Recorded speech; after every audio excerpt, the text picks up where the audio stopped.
Students welcome to the next class of accountancy class 11। Cash book का chapter चल रहा है हमारा और प्रीवियस क्लास में हमने क्या क्या टॉपिक कवर कर लिया। डबल कॉलम कैश बुक, जिसमें हमने cash book with cash and bank column ये वाला सीखा था कि कैसे कैश बुक प्रिपेयर किया था जिसमें कैश एंड बैंक कॉलम होता है।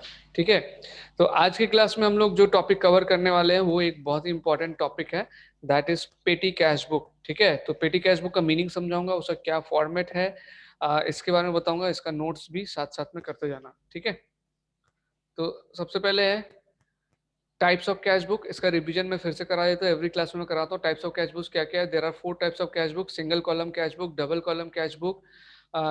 डबल कॉलम कैश बुक में cash and discount column, bank and discount column, cash and bank column, triple column cash book. ठीक है, and then petty cash book. मतलब आज हम लोग ये फोर्थ वाला कर रहे हैं, पेटी कैश बुक। और सिलेबस के हिसाब से मैंने पहले भी बता दिया कि सिंगल कॉलम कैश बुक है, डबल कॉलम में कैश एंड बैंक कॉलम है और पेटी कैश बुक है। ठीक है, ये क्लास 11 होगा यहाँ पे। नाउ पेडी कैश बुक का क्या मीनिंग है ये इसको नोट कर लो। Petty cash book is maintain to record the small payment such as postage, stationery, bus fare, taxi fare, cartage, etc. These payments are generally repetitive in nature and will make the cash book bulky if they are recorded in cash book. Uh, also, uh, also, cashier will be overburdened with the work. To avoid this, a petty cashier is appointed who handles such payments. Uh, are recorded them in petty cash book. Okay.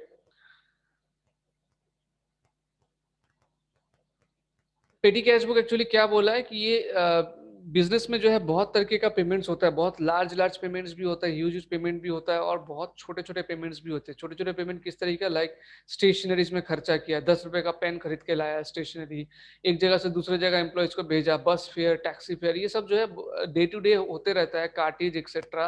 और ये सब बहुत ही छोटा छोटा expenses है। तो है तो ये कैश रिलेटेड एक्सपेंस। ठीक है, अगर इसको हम लोग कैश बुक में सारा का सारा रिकॉर्ड करने जाए तो कैश बुक जो है अननेसेसरी बल्कि हो जाए, क्योंकि हर दिन मान लीजिए पोस्टेज स्टेशनरी का कितना एक्सपेंसेस होता होगा हर एक कंपनी में। तो वो छोटा छोटा ट्रांजेक्शन अगर रिकॉर्ड करने जाएंगे तो उनका जो कैश बुक होगा वो बल्कि हो जाएगा और इससे क्या होगा, एक अननेसेसरी प्रेशर भी होगा कैशियर के ऊपर जो इसका रिकॉर्ड करता है। छोटा छोटा चीज को रिकॉर्ड करना पड़ेगा, तो इसको अवॉइड करने के लिए क्या किया जाता है, एक पेटी कैशियर को अपॉइंट किया जाता है। ठीक है, मतलब जो पेटी कैश बुक मेंटेन करता है उसका नाम ही है पेटी cashier.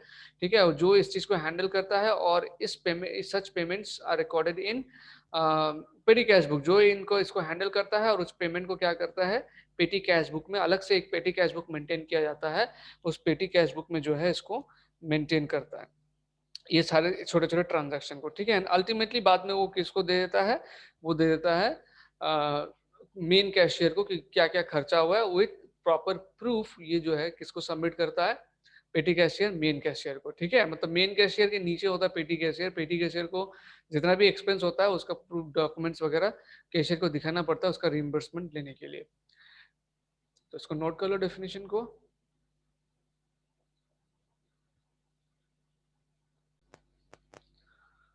Okay, now impress system of petty cash book, ये बहुत इंपॉर्टेंट है। ये impress system of petty cash book, ये जो टॉपिक है इम्प्रेस सिस्टम, इसके ऊपर क्वेश्चन रहता है ये छोटा मोटा। ठीक है, तो what is imprest system of cash petty cash book, इसको समझते हैं कि imprest system of petty cash book क्या है। सो बोला under this system the petty cashier is given a definite sum at the beginning of certain period, this amount is called imprest amount. ठीक है, impress system में क्या होता है, यहाँ पर तो लिखा ही हुआ है डेफिनेशन या मीनिंग जो भी है, मैं इसको सिंपल सब वर्ड्स में समझा देता हूँ। इम्प्रेस सिस्टम मतलब एक ऐसा सिस्टम है, इसमें क्या होता है कि जो पेटी कैशियर है उसको मंथ के स्टार्टिंग में, या मंथ के स्टार्टिंग में बेसिकली मंथ ही होता है, मंथ और मंथ मेंटेन होता है। मंथ के स्टार्टिंग में क्या होता है, एक अमाउंट दे दिया जाता है। किस लिए? ये जो जितना भी पेटी एक्सपेंसेस है, मतलब पेटी एक्सपेंस मतलब छोटा छोटा एक्सपेंसेस, जितना भी छोटा छोटा एक्सपेंसेस है वो महीने भर जो है उस अमाउंट से क्या करेगा, उस एक्सपेंसेस को कवर करेगा। और वो जो अमाउंट उसको दिया जाता है eight the beginning of a certain period, उस अमाउंट को बोलते हैं इम्प्रेस्ड अमाउंट। मान लो पेटी कैशियर को हर महीने मतलब महीने का स्टार्टिंग में जो है 10,000 रुपए दे दिया जाता है। किस लिए? कि जितने भी छोटे छोटे एक्सपेंसेस है, ऑफिस का चाय का एक्सपेंस, ऑफिस का स्टेशनरी का एक्सपेंस, ऑफिस का डेली डेली छोटा छोटा एक्सपेंस, ये सब मीट करने के लिए उसको महीने के स्टार्टिंग में 10,000 दे दिया गया। तो वो जो 10,000 है जो स्टार्टिंग में उसको दे दिया गया उसके पास, उसको वो होता है इम्प्रेस्ड अमाउंट। तो इम्प्रेस्ड एक्चुअली मीन्स क्या होता है, impressed means advance, Imprest means एक type of advance made to certain person. So the petty cashier goes on paying all petty expenses. और वो जो imprest amount उसको मिलता है, petty cashier क्या करता है, जितना भी expenses बनता है, छोटा छोटा expenses, वो उस मतलब कैश से जो है, इंटरेस्ट अमाउंट से जो है करता रहता है, और साथ साइड बाय साइड जितना भी खर्च वो कर रहा है उसको वो क्या करता है, रिकॉर्ड भी करता है. विदाउट रिकॉर्डिंग नहीं होगा. ठीक है. पेटी कैश बुक में कि आज 10 रुपए का पेन खरीदा, कल 50 रुपए का स्टैम्प खरीदा, फिर इधर से उधर ऑफिशियल पर्पस के लिए गया, 10 रुपए का भाड़ा लगा. तो ये छोटे छोटे एक्सपेंसेस वो उस पे इंटरेस्ट अमाउंट से करता है, एंड साइड बाय साइड उसको रिकॉर्ड करते रहता है. कहाँ पे? पेटी कैश बुक में. ठीक है. So at the end of the period, मतलब मान लो 1 महीने के लिए था, तो जैसे 1 मंथ खत्म हुआ, पेटी कैशियर क्या करेगा, submits the account to main cashier. तो जो उसने पेटी कैश बुक मेंटेन किया है वो उसको क्या करेगा, मेन कैशियर के पास जमा कर देगा. ठीक है. मेन कैशियर के पास जमा करने के बाद मेन कैशियर क्या करेगा, उसने जो भी वहां पे ट्रांजैक्शन लिखा हुआ है विथ अमाउंट, वो प्रॉपर वेरिफिकेशन करेगा, डॉक्यूमेंट्स, वाउचर, ये सब के साथ मिलाकर प्रॉपर वेरिफिकेशन करने के बाद जितना भी खर्चा हुआ होगा उसको वो फिर से जो है रीइंबर्स कर देगा पेटी कैशियर को. जैसे कि मान लेते हैं कि पेटी कैशियर को स्टार्टिंग में 10,000 रुपए दिया गया था, तो इंटरेस्ट अमाउंट कितना है, 10,000 हो गया. Interest amount is 10,000. अब ये महीने भर उसने खर्चा करने के बाद 8,000 का जो है खर्चा कर दिया. तो 8,000 का खर्चा कर देने के बाद बचता कितना है इसके पास, 2,000 बचता है. तो ये जो 8,000 का खर्चा किया है, ये 8,000 का पेटी कैश बुक में प्रॉपर रिकॉर्ड रहेगा विद प्रूफ्स, मतलब वाउचर, सोर्स डॉक्यूमेंट जो भी है. तो ये सबके साथ वो कैशियर के पास जमा करेगा, कैशियर इसको एग्जामिन करेगा, एग्जामिन करने के बाद उसको अप्रूव करके क्या करेगा, ये जो 8,000 रुपए खर्चा हुआ है ये फिर से पेटी कैशियर को दे देगा, ताकि जो उसका इंटरेस्ट अमाउंट है जो कि 10,000 है वो फिर से 10,000 हो जाए. क्योंकि 10,000 उसको दिया गया था, 8,000 खर्चा हुआ था, 2,000 बच गया था. तो अब उसको पेटी कैशियर ये सारा ट्रांजेक्शन देने के बाद फिर से 8,000 दे देगा, ताकि उसके पास फिर से एट द बिगिनिंग जो है इंटरेस्ट अमाउंट कितना हो जाए, जो अग्रीड था, दैट इज 10,000. तो ये होता है इंटरेस्ट सिस्टम. ठीक है. इंटरेस्ट सिस्टम में क्या होता है, पेटी कैशियर को एडवांस में कुछ कैश दिया जाता है तो मीट द ऑफिस, या फिर जो पेटी ऑफिस एक्सपेंसेस नहीं बोलेंगे, मीट द पेटी एक्सपेंसेस बोलेंगे. पेटी मतलब खुजरा, मान लो छोटा छोटा एक्सपेंसेस. ठीक है. तो ये हो गया meaning of petty cash book and Impress system of petty cash book. Impressed. ठीक है. कोई इंप्रेस्ड मत बोल देना, ये इंप्रेस्ड है, नॉट इंप्रेस्ड. IMPREST, impressed. ठीक है. नाउ स्टूडेंट्स अभी देखते हैं कि what are the qualities, essentials and necessities of a good imprest system. ठीक है. तो क्या क्या नेसेसिटीज है, देखो. The petty cashier should obtain proper receipt of all payments made by him. पेटी कैशियर ने जितना भी पेमेंट किया उसका प्रॉपर रिसीप्ट उसके पास होना चाहिए. ठीक है. All the receipt should be arranged in chronological order. जब वो जमा करेगा कैशियर के पास, वो जो है क्रोनोलॉजिकल ऑर्डर में होना चाहिए, मतलब जिस डेट में हुआ है उस डेट का, मतलब डेट वाइज पूरा सजाया हुआ होना चाहिए, ताकि जो कैशियर है उसको चेक करने में आसानी हो एंड प्रॉपर वे में, अरेंज वे में हो. तो date wise and numbered so that this may be checked up by the main cashier easily. तो पहला क्वालिटी ये होना चाहिए कि जो ट्रांजैक्शन है वो क्रोनोलॉजिकल, जितने भी पेमेंट्स मेड किए हैं वो उसका जो स्लिप है वो अवेलेबल होना चाहिए, एंड वो कैसा होना चाहिए, वो होना चाहिए क्रोनोलॉजिकल ऑर्डर में, मतलब मेंटेन किया हुआ होना चाहिए. ठीक है. Now number 2, the petty cashier should himself prepare voucher. अगर किसी चीज के लिए मान लो कि रिसीप्ट नहीं मिला है तो उसके लिए उसको खुद वाउचर बनाना होगा.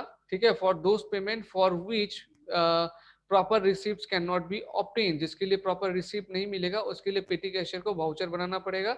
ठीक है. एंड ऐसा नहीं कि खुद से बना लिया, उसको जो है प्रॉपर अथॉरिटी से उसको सैंक्शन भी कराना होगा, मतलब अप्रूव कराना होगा प्रॉपर अथॉरिटी से. ऐसा नहीं कि अपने मन से कुछ भी वाउचर बना लिया. अपने मन से बनाने से नहीं होगा, उसको क्या करना होगा, प्रॉपर वे में बनाना होगा, एंड उसको जो मतलब प्रॉपर ऑथेंटिकेशन उसका करवाना होगा.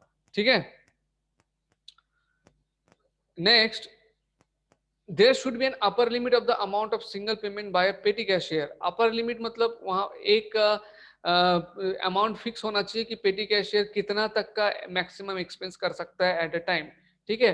तो अगर उसमें अगर अपर लिमिट लगा दिया जाए तो क्या होगा, एक्सपेंसेस में लगाम लगेगा. नहीं तो एक्सपेंसेस जो है जो ऐसा मर्जी पेटी कैशियर करेगा. मान लो पेटी कैशियर को बोल दिया कि अगर 200 तक का एक्सपेंस है तो आप कर लीजिएगा, उससे ऊपर का अगर होगा तो आप नहीं करेगा। तो इसमें क्या कर रहा है, उसमें लिमिट लगा दे रहा है। मान लो एक पेटी कैशियर है मानस, उसको 10,000 रुपए दे दिया गया है एंड उसको ये भी बोला गया है कि ये इससे आपको महीने का छोटा मोटा खर्चा जो है कंपनी का चला देना है, उसके लिए आप मेरे पास नहीं आइएगा, ठीक है।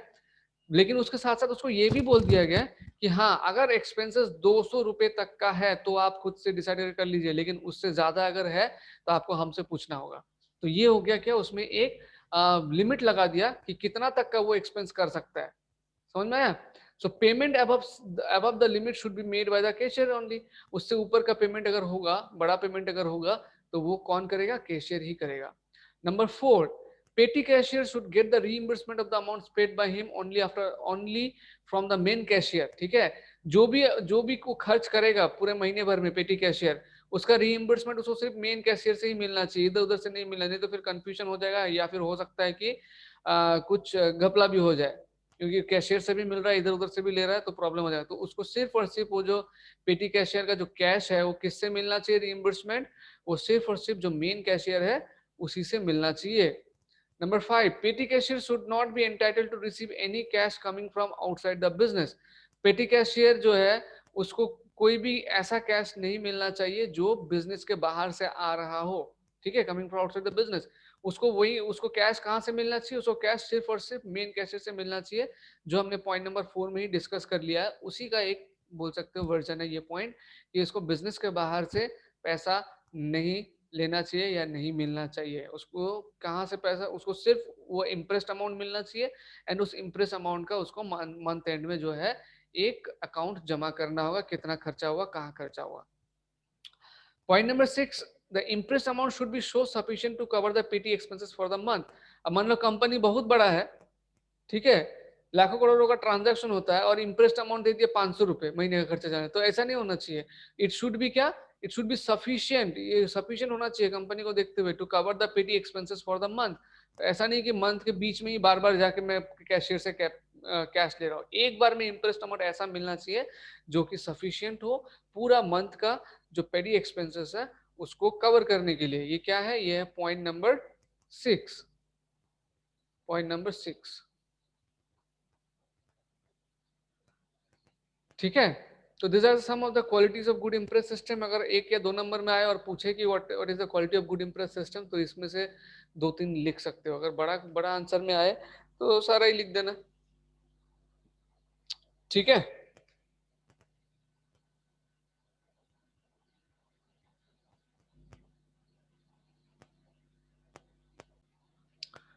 नेक्स्ट क्या है देखते हैं, चलिए।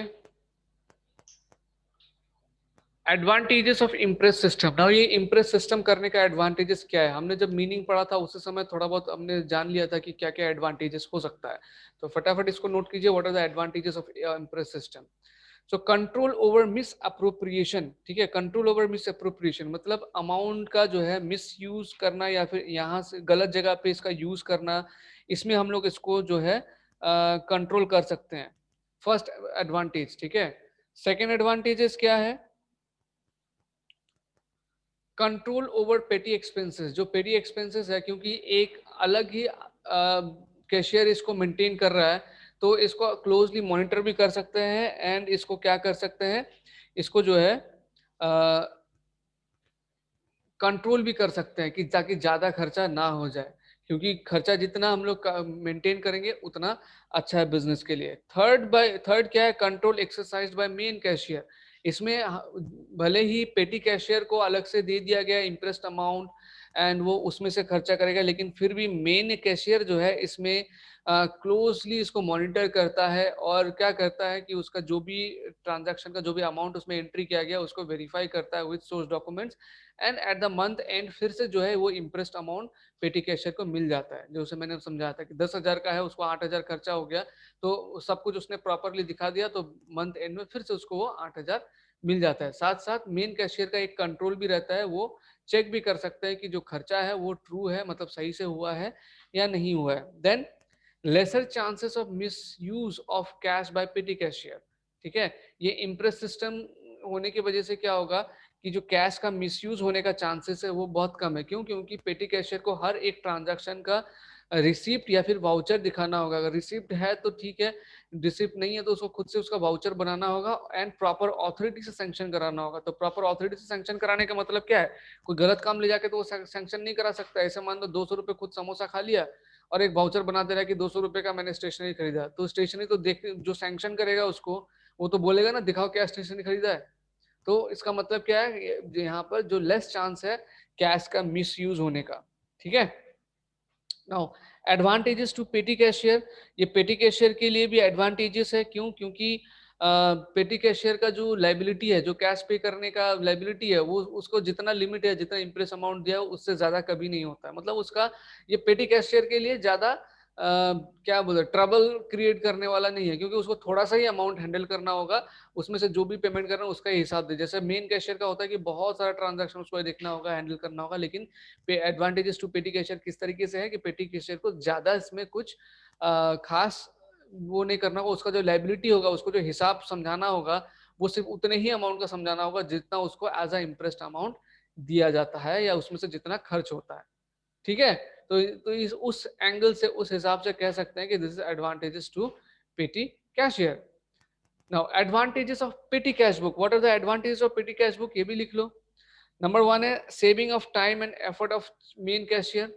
जो मेन कैशियर है उसका टाइम सेव होता है, उसका मेहनत सेव होता है। क्योंकि मैंने पहले ही बताया जब पेटी कैशियर समझा रहा था, पेटी एक्सपेंसेस जो है इस तरीके के एक्सपेंसेस है जो रोज छोटा छोटा एक्सपेंसेस होते रहता है। ठीक है। तो उसको अगर कैशियर मेंटेन करने जाएगा तो मुझे नहीं लगता कि वो अपना जगह से उठ भी पाएगा। क्योंकि हर एक बड़ा कंपनी में एज्यूम कर लो कि हर 5 मिनट में 10 मिनट में एक एक छोटा मोटा ट्रांजेक्शन होते रहता है, तो वो करता ही रहेगा हमेशा ट्रांजेक्शन। तो इसीलिए पेटी कैश बुक मेंटेन करने से क्या होता है, जो मेन कैशियर है उसका बहुत सारा बर्डन जो है रिलीफ होता है, उसका टाइम सेव होता है। Second is easiness in posting. ठीक है। पोस्टिंग में इजीनेस कैसे होता है, पहले पेटी कैश बुक में क्या करते हैं कि पेटी कैश बुक पहले बना लेते हैं जिसका जो भी एक्सपेंसेस होता है, अल्टीमेटली बाद में उसको जो है कैश बुक में टोटल अमाउंट को पोस्ट किया जाता है। ठीक है। जैसे मान लो स्टेशनरी, एवरीडे कुछ ना कुछ 10 रुपए, 5 रुपए, 15 रुपए, 20 रुपए स्टेशनरी खर्चा होते ही रहेगा, तो ये 10-5 रुपए का एंट्री करने जाएगा कैश बुक तो बहुत बल्कि हो जाएगा। तो इससे अच्छा पेटी कैश बुक में कर दिया, पेटी कैश बुक में करने के बाद मंथ एंड में जितना टोटल होता है उसको एक बार में पोस्टिंग कर दिया। तो इसीलिए कहा था कि ये पोस्टिंग करने में भी ईजी है। ठीक है। थर्ड जो एडवांटेज है पेटी कैश बुक का, easiness in preparing the cash book. ये अभी एक्सप्लेन किया, उसी का ही पार्ट है कि कैश बुक प्रिपेयर करने में बहुत, क्योंकि बहुत सारा जो इसमें ट्रांजैक्शन है वो शिफ्ट हो जाएगा पेटी कैश बुक में, छोटा छोटा ट्रांजैक्शन है, तो कैश बुक बल्कि भी नहीं होगा और उसको बनाने में भी ज्यादा प्रॉब्लम नहीं आएगा। ठीक है। क्योंकि छोटा छोटा ट्रांजैक्शन मेंटेन करने में हो सकता है कि कैश बुक ही भर जाए, है ना। 5-10 रुपए, 15 रुपए, 20 रुपए, 25 रुपए, ये सब ट्रांजैक्शन कैशियर करना जाएगा तो उसके लिए कर तो लेगा लेकिन बहुत टीडियस होगा। कंट्रोल ऑन पेटी एक्सपेंसेस, पेटी कैश बुक बना के हम लोग चेक कर सकते हैं कि पेटी एक्सपेंसेस कितना हो रहा है। कोई अगर ज्यादा हो रहा है अननेसेसरी तो उसको हम लोग कंट्रोल भी कर सकते हैं, उसको चेक भी कर सकते हैं। ठीक है। पॉइंट नंबर 4 है लेसर चांसेस ऑफ फ्रॉड। अब छोटा मोटा अमाउंट क्या होता है कि हिसाब में कभी कभार बड़ा हिसाब होने से दिखता भी नहीं है, तो उस समय हो सकता है कि कैशियर कुछ फ्रॉड कर जाए। लेकिन पेटी कैश बुक से, पेटी कैश बुक में हम लोग क्या लेते हैं, छोटा मोटा खर्चे का ही हिसाब लेते हैं। तो वो छोटा मोटा खर्चा को अगर पेटी कैश बुक में रिकॉर्ड कर दिया जाए तो जो फ्रॉड होने का चांसेस होगा वो कम होगा। क्योंकि पेटी कैशियर के ऊपर एक रेस्पॉन्सिबिलिटी आ जाएगा एक एक अमाउंट का हिसाब देने का, तो वो पैसा इधर से उधर नहीं कर सकता, उसको जो है प्रॉपर प्रूफ के साथ ही उसका अकाउंट जमा करना पड़ता है। तो उस हिसाब से क्या होगा, यहाँ पे लेसर चांसेस ऑफ फ्रॉड रहेगा। And then simple method. ठीक है। सिंपल मेथड क्यों? क्योंकि इसका जो फॉर्मेट है देखने से समझ जाओगे, इसमें हम लोग कैटेगरी वाइज जो है रिकॉर्ड कर लेते हैं कि किस टाइप का एक्सपेंसेस है, एंड आसानी से रिकॉर्ड कर सकते हैं, यही कहना चाह रहे हैं इसमें। ठीक है। So this are advantages of petty cash book. Now petty cash book का फॉर्मेट इसको भी बना लो, नेक्स्ट क्लास में मैं इसका क्वेश्चन आंसर कराऊंगा, तो आज यही तक ही करेंगे। तो पेटी कैश बुक का फॉर्मेट बना लो। ये देखो पेटी कैश बुक का फॉर्मेट, इसमें जो नंबर 1 कॉलम है, नंबर 1 कॉलम किस लिए है, अमाउंट रिसीव, मतलब पेटी कैशियर जो अमाउंट रिसीव होता है वो इस वाले कॉलम में रिकॉर्ड कर दिया जाता है। नंबर 1 ये जो कॉलम है, अमाउंट रिसीव्ड, या फिर इसको इम्प्रेस्ड अमाउंट भी बोलते हैं, impressed amount by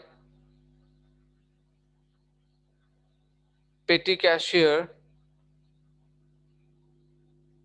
is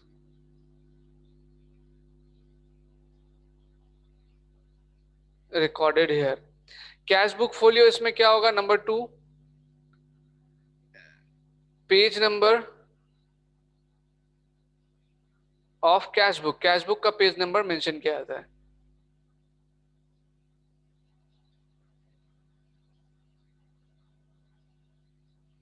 in which recording is done, मतलब इस ट्रांजैक्शन रिकॉर्डिंग जिस कैश बुक का जिस पेज में होगा उस पेज नंबर को यहाँ पे मेंशन किया जाता है। नंबर 3 में ये जो थर्ड कॉलम है, date of transaction,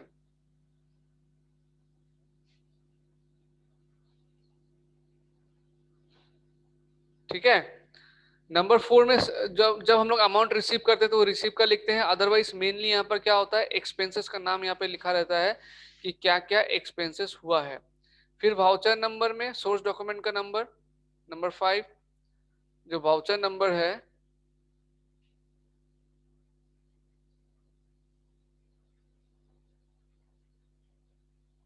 source document number, source document मतलब ट्रांजैक्शन जो रिकॉर्ड किया है उसकी बेसिस में, कोई रिसिप्ट है, वाउचर है, क्या है, वो हो गया सोर्स डॉक्यूमेंट, ठीक है। तो सोर्स डॉक्यूमेंट नंबर। और यहाँ पर देखो ये जो ये हो गया नंबर 4, नंबर 5, और ये हो गया नंबर 6, पेमेंट कितना किया है, payment made is recorded, amount of payment is recorded. ये पेमेंट के बाद जो देख रहे हो, और ऊपर में देखो यहाँ पर डेबिट लिखा हुआ है, ठीक है, अमाउंट रिसिप्ट के ऊपर, और क्रेडिट कहाँ पर लिखा हुआ है, पेमेंट के ऊपर। दैट मीन्स ये डेबिट वाला कॉलम हो गया, अगर कुछ डेबिट करना होगा यहाँ होगा, अगर कुछ क्रेडिट करना होगा जो कि यूजुअली पेमेंट होता है वो यहाँ लिखना होगा। इसके बाद का जो भी कॉलम है ये कुछ टाइप्स ऑफ एक्सपेंसेस है जो ज्यादातर होते हैं, जैसे कि postage and courier, wages, conveyance, cartage, stationery and कुछ और अदर एक्सपेंसेस होता है जिसको किस में डाल दिया है, मिसलेनियस एक्सपेंसेस में डाल दिया है। तो ये टोटल पेमेंट में अमाउंट लिखने के बाद वो किस कैटेगरी का है, ये एनालिसिस में हम लोग कैटेगरी में डाल देते हैं कि मान लो जो पेमेंट किया है वो वेजेस के लिए किया है, तो यहाँ करने के बाद वेजेस के अकाउंट जो कॉलम है उसमें वो अमाउंट डाल देंगे। अगर कॉन्वेंस के लिए है तो टोटल पेमेंट में लिखने के बाद वो अमाउंट कॉन्वेंस वाला कॉलम में भी डाल देंगे, ठीक है। तो ये हो गया हमारा पेटी कैश बुक का फॉर्मेट भी। नेक्स्ट क्लास में ये पूरा अच्छे से रिवाइज करके आना, मैं पूछूंगा। एंड जो नेक्स्ट क्लास में बेसिकली हम लोग करेंगे वो प्रैक्टिकल क्वेश्चंस करेंगे कि पेटी कैश बुक का क्वेश्चंस कैसे सॉल्व किया जाता है, ठीक है। तो अभी इसमें से कुछ पूछना है तो पूछ लो।